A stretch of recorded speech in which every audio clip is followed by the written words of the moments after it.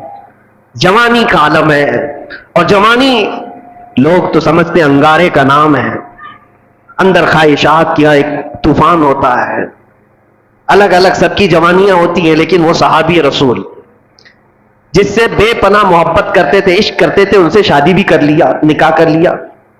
بیوی سے بے حد محبت کرتے تھے, جائز محبت ہے, شادی بھی کر لیا, اور بیوی سے بہت لگاؤ تھا, جس کو کہتے ہیں عشق کے درجے کی محبت ہے. تو بیوی ہے اور بہت زیادہ محبت کرتے ہیں, اور وہ بھی محبت کرتی. ایک دن اللہ کے نبی صلی اللہ علیہ وسلم حضرت انس بن نزیر کے گھر تشریف لائے.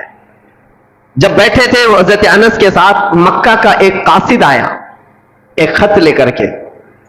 حضور پاک صلی اللہ تعالیٰ علیہ وسلم کے پاس مکہ کے حالات بتاتے ہوئے قاصد نے خط دیا.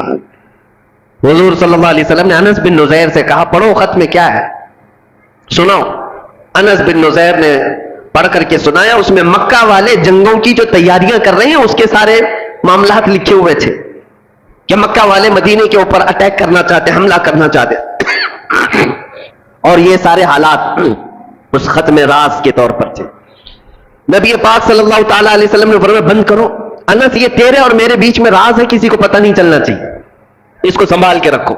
حضرت انس نے کہا جیسا حکم سرکار کا. حضور پاک صلی اللہ تعالیٰ علیہ وسلم گھر سے نکل کر کے باہر تشریف لے گئے.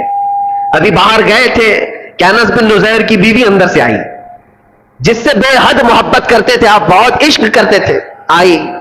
کہا انس, حضور پاک صلی اللہ تعالیٰ علیہ وسلم تشریف لائے تھے, کچھ راز کی باتیں ہو رہی تھی, مجھے بھی تو بتاؤ کیا بات ہوئی.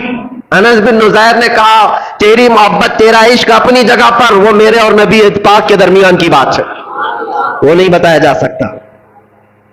کتنا بھی عشق ہو, کتنی بھی محبت ہو, تو بیوی ہے. حضور پاک صلی اللہ تعالیٰ علیہ وسلم اور میرے بیچ جو معاملات ہیں اس کو میں نہیں بتا سکتا. بیوی نے کہا کیا مجھ پر اعتبار نہیں کرتے ہیں؟ کہا پورا اعتبار ہے, یقین بھی ہے, لیکن حضور پاک کے حکم سے بڑھ کر میرے لیے کائنات میں کوئی چیز ہی نہیں. بیوی نے ہنس کر کے کیا کہا, چلو نہیں بتاتے کوئی بات نہیں, میں نے سن لیا ہے دیوار کے پیچھے سے, سن لیا ہے میں نے کیا بات ہوئی ہے. کہا کیا بات ہوئی؟ کہا وہی تو مکہ والے جنگوں کی تیاریاں کر رہے ہیں, وہ ختم یہ چیز آئی ہے. انس بن نزیر نے جیسے ہی اپنی بیوی سے یہ جملہ سنا, سیدھے جا کر گردن پکڑ لی, گردن پکڑ لی, اور گردن پکڑ کر کے سیدھے باہر لے کر کے آئے. کہا اس وقت تک تیری گردن سے ہاتھ نہیں ہٹاؤں گا جب تک نبی پاک کا حکم نہیں آتا. حضور پاک صلی اللہ تعالیٰ علیہ وسلم کے پاس لے کر کے آئے. اللہ کے نبی صلی اللہ علیہ وسلم نے دیکھا, انس کیا ہوا, کس بات کے لیے لے کر کے آئے؟ کہا آقا میں مجرم نہ ٹھہرایا جاؤں, آپ نے فرمایا تھا راز کی بات ہے, میں حفاظت کر رہا تھا, میں نے کسی کو نہیں کہا, لیکن دیوار پیچھے سے میری بیوی نے سن لیا, اور جب مجھے خبر ہو گئی کہ اس نے سنا ہے, میں اس کی گردن پکڑ لیا ہوں. اگر سرکار کا حکم ہو تو میں یہاں ختم کر دوں یہ سارا معاملہ, تاکہ میں کل جرم میں نہ پکڑا جاؤں کہ نبی پاک کے راز کو افشا کرنے والا انس ہے, اپنی بیوی کی محبت کے چکر میں اپنے نبی پاک کی محبت کو داؤ پہ لگا دیا, یہ بات نہ ہے, اس لیے گردن پکڑ کر کے لایا ہوں. حضور نے فرمایا ہاتھ ہٹاؤ, جتنا تم مجھ سے محبت کرتے ہو وہ بھی مجھ سے محبت کرتی ہے, جیسے تم رازدار ہو ویسے وہ بھی رازدار ہے, وہ صحابیہ ہے. ہاتھ ہٹا دیا اور اپنی بیوی سے مسکرا کر کے کہا جب بات آ جائے رسول اللہ کی تو پھر گردن کسی کی نہیں ہوتی, پھر کسی کی اہمیت نہیں ہوتی. یہ معیار یاد رکھو ہمیشہ, دنیا کا عشق, دنیا کی محبت ایک جگہ پر, جہاں حضور کی بات آ جائے تو پھر کسی گردن کی اہمیت نہیں ہے, کسی کی کوئی اہمیت نہیں ہے.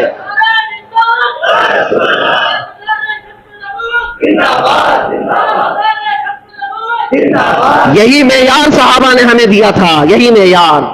اور آج جو چیزیں ہمیں روک لیتی ہیں میرے عزیزو, یہ ہمارا کمفرٹ جینے کا شوق, ہمارا آرام سے رہنے کا شوق ہمیں بہت ساری قربانیوں سے پیچھے لے جاتا ہے. کیوں نہیں بات کرتے آج کوئی؟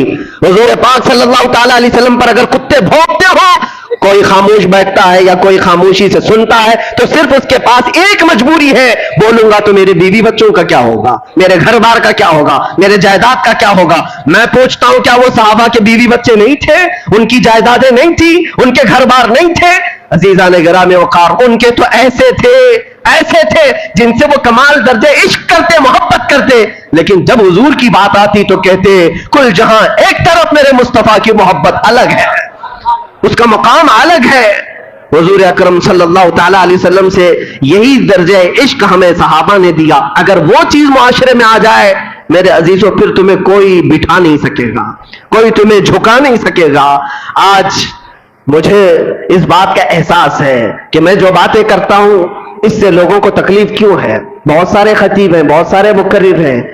مجھے ایک صاحب نے کہا تھا کہ آپ صرف مقرر نہیں ہیں, آپ صرف خطیب نہیں ہیں, ہمیں یہ دیکھنا پڑتا ہے کہ لوگوں کے اندر انفلوئنس کتنا رکھتا ہے, لوگوں کے اندر اپنا اثر کتنا رکھتا ہے. اور ہم نے بتایا اثر کیا یہ زبان کی وجہ سے ہوتا ہے؟ زبان تو ہزاروں کے پاس ہے, نہیں, اثر یہ صرف اور صرف محبت مصطفیٰ کی وجہ سے ہوتا ہے. اور جہاں بندہ یہ احساس کر لے جاتا ہے میری ذمہ داری ہے, میں نبی کا ہوں اور میری ذمہ داری ہے, میرے عزیزوں, پھر کسی خطیب اور مقرر کی بھی اسے ضرورت نہیں پیش آتی. وہ صحابہ اکرام رضوان اللہ تعالیٰ علیہ مجمعین کو قربانیاں دینے کے لیے کسی نے اکسایا تھا, کسی نے ابھارا تھا. کیسے وہ صحابیہ کی بات جب میں یاد کرتا ہوں تو رونگٹے کھڑے ہو جاتے ہیں. جنگ کے میدان کے بعد آتی ہے حضور کی بارگاہ میں اور کہتی ہے سنا ہے میرا جوان بیٹا شہید ہو گیا, اگر آپ حکم دیں تو میں اپنے بیٹے کی لاش دیکھوں. نہ خبر آ جائے کسی کے مرنے کی تو کیا حالت ہوگی, لیکن ایک ماں ہے حضور سے اجازت لے کر آتی ہے, اگر حکم دیں تو میں اپنے جوان بیٹے کو دیکھوں. حضور نے فرمایا دیکھ سکتی ہو, جاؤ. میدان میں لاشیں ہیں, اس میں ایک جوان بیٹا خون میں لت پت, اس بوڑھی خاتون کا نیچے ہے, لاش کو اٹھایا, کپڑے ہٹایا, جبہ ہٹا کر کے پیٹھ کو دیکھا, پھر بوسہ لیا اور سجدہ کیا. جو صحابہ کھڑے تھے پوچھتے اماں جان یہ کیا کر رہی ہو؟